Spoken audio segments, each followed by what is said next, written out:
Hi, welcome to the Andrew Buckle video tutorials on Photoshop, and in this case, random fills. Create all kinds of amazing designs simply by a simple pattern design. And this one is just a circle, an ellipse, just very basic design, and then all the way through to create something very unusual like that.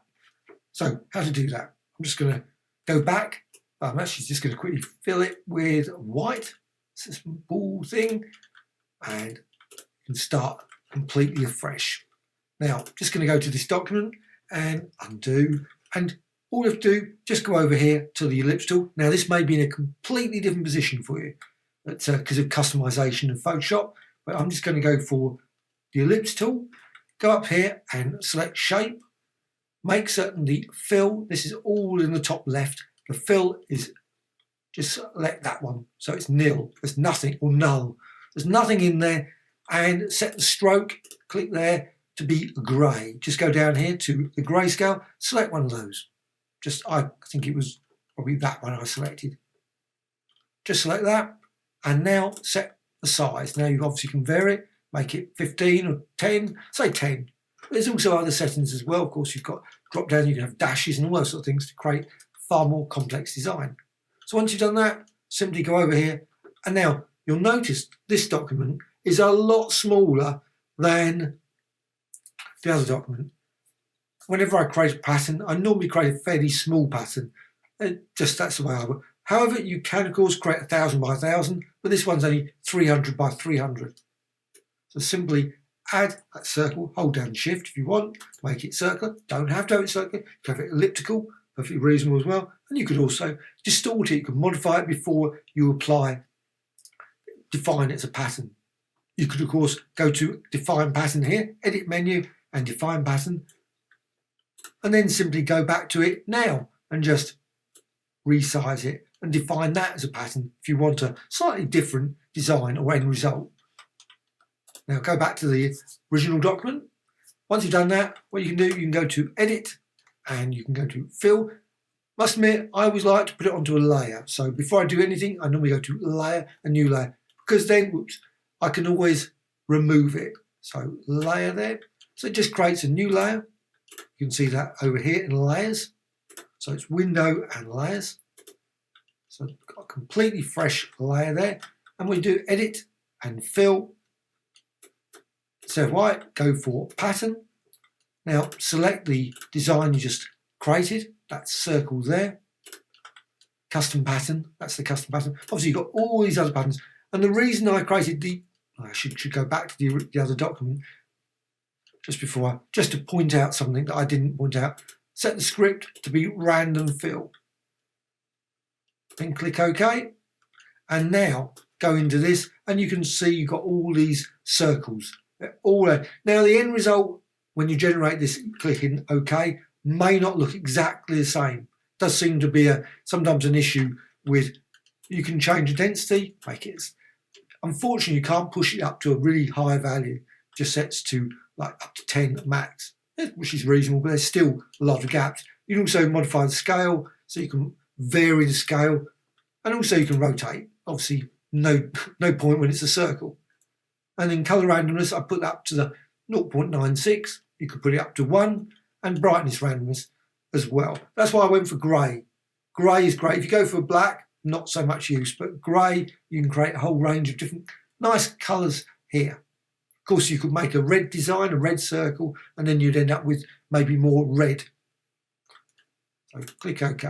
And then you can see the end result. See, it doesn't match the actual dialogue. However, okay, before I go any further, just quickly go back. Notice transparent background. So when you create the document, go to File and New, and just go to Transparent. Just background contents just has to be transparent. Just makes it easy. Unless you want to actually have just a square design, which is fine, but you will see it just as squares if you don't have the transparency. So now what you can do, I always think that it should be in a certain way. Photoshop has never added it. A repeat fill command seems to be a pretty, because quite often I do that. I do repeat 3 or 4 times, apply the fill again. So edit and fill. So I just have to do exactly the same setting. Always turn the script on and off. For some weird reason, occasionally I've noticed it just ignores it and just runs a standard pattern. Click OK, and it just will fill it again. And again, keep the same settings as before. It remembers all those, so click OK. And you can see it's a bit grey. Now, because it's a layer, what you can do, you can just drag it around. Now, yes, you will notice that there's obviously there'll be cuts to the line. So obviously hasn't made it a seamless design. So but what you can do, you can, obviously, it doesn't really matter after a while, once you've applied a few times, added lots and lots of these, so press return, and now hold down the Alt or Option key, and you have to go on to the actual, if you go to the white there, it just won't do it. Just see that, it just won't do it. So you have to go on the actual pixel. As soon as you do that, you can see then you've got the design there, and you can resize it, rotate it, so you can really combine. So you've got that, and you can hold down the Alt or Option key, do again. You could distort it in other ways, of course. There's no options in terms of edit and transform. You could distort, perspective, etc. What you can also do, of course, you can resize that again, rotate. Now you could also, if you wanted to, convert it to a smart object. So a layer, smart object, convert it. If you wanted to do that, might be reasonable as well. It's simply add more and more. Now what you can do, of course, you can select all those layers and you can go to merge layers. So all merged into one now complex design, and you can then hold down the Alt or Option key again. That's on the keyboard. Always have to point that out. People always ask and say, where is it? And then you can just drag again, drag again. So instead of obviously a very, very not particularly dense design, you can now see the end result is quite complex. And it's probably pretty hard unless you're really looking for any sort of breaks in any of those circles. Now I could continue to do that. I could obviously select all those and then merge and do the same. So that would be another option. So simply just go over here, layer, and merge layers. You see you get one layer there. And you could do the exact same. Hold down just go up there to the Move tool, hold down the Alt or Option key, and you can see you can create all kinds of very complex designs. And you can, of course, still continue to resize them, maybe distort the designs as well. You see you go through there. Okay, once you've got your design, once you're happy with your very densely packed load of circles, and it could be, of course, I've gone for circles, it could be a rectangle or any other kind of shape that you can create, maybe using the curvature tool. Perfectly reasonable as well. So layer and flatten image. Now I'm just going to put it all into one. So what you can do, obviously you can leave it. If that's what you want, this really intense background design, perfectly reasonable. But you can, of course, apply some effects. You can also apply adjustments. Now you could convert this into a smart object. So layer and smart object, convert to smart object. So it's all a smart object. And then you can obviously remove any filters or effects you apply, as well as adjustments. Just makes it easier if you want to change your mind. So filters, and my favourite one, always love stylize and oil paint. I would love to see additional algorithms sort of applied within this. It's obviously, whenever you look at it, it always seems to generate a similar sort of design. Now, maybe there's some logic to the design. I have yet to work out how it works. So, but it would be nice if you could have other options in terms of like maybe a linear design or sort of zigzag designs within this. But however, still a great little tool. And then obviously you could have lighting there, which you can create a bit more depth if you wanted to do that. Perfectly reasonable as well. But I'm just going to set all the stylization cleanness quite high and click OK. And then you get this nice blurry sort of smeary design here. And of course what you can then do is you can always go to image, adjustments, and then maybe vibrance.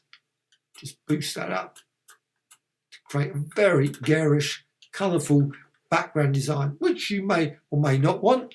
And also another thing you can do, of course, you can always distort the design. So filter and liquefy. You could, of course, use transforms as well.